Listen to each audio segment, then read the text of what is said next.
Polisi menyebut pembunuhan aktivis perempuan Papua Michelle Kurisi-Dogal telah direncanakan. Ini terungkap setelah Satgas Damai Kartens menangkap 3 orang terduga pelaku baru-baru ini. 3 terduga pelaku yakni PM, AW, dan RK. Kini 3 orang ditangkap telah berada di sel markas Polda Papua untuk menjalani pemeriksaan mendalam. Terduga pelaku ini diduga merupakan anggota Komite Nasional Papua Barat Militan Baliem Barat. Diketahui, Michelle dibunuh di hutan distrik Kolowak Atas, Kabupaten Lanijaya, Papua Pegunungan pada 28 Agustus lalu. Aktivis yang getol menyuarakan hak-hak perempuan Papua itu dibunuh dengan cara ditikam, menggunakan pisau dan dipukul kepalanya dengan kayu.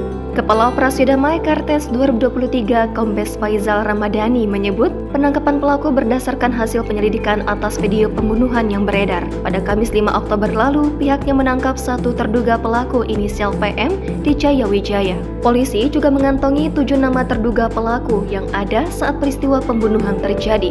Besoknya pada Jumat 6 Oktober, Satgas Gakum Damai Kartens menangkap 2 terduga pelaku inisial AW di Jayapura dan RK alias RM di Tolikara. Sementara 4 orang terduga pelaku tengah masuk dalam daftar pencarian orang Polda Papua. Jadi total pelaku diperkirakan 7 orang, ungkap Kombes Faizal dalam keterangan tertulis diterima tribunpapua.com pada Senin 9 Oktober.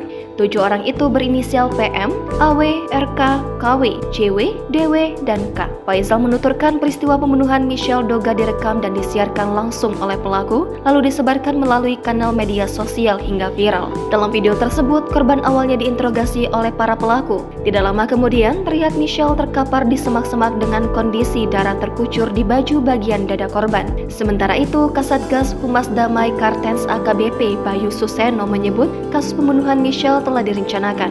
Anggota KNPB Militan Baliem Barat aktif menyebarkan propaganda negatif di media sosial tentang isu Papua, ungkapnya. Adapun para terduga pelaku dijerat pasal 338 KUHP tentang pembunuhan jungto, pasal 340 KUHP tentang pembunuhan berencana jungto, pasal 354 KUHP tentang penganiayaan mengakibatkan orang lain meninggal dunia dengan ancaman maksimal hukuman mati atau pidana penjara seumur hidup. Sekedar diketahui, Michelle beberapa kali menjadi narasumber dalam acara live di YouTube dengan isu tentang Papua. Ia aktif mengadvokasi kaum perempuan serta menyuarakan hak-hak perempuan Papua di berbagai forum serta terjun langsung ke lapangan. Download Tribun X sekarang, menghadirkan lokal menjadi Indonesia.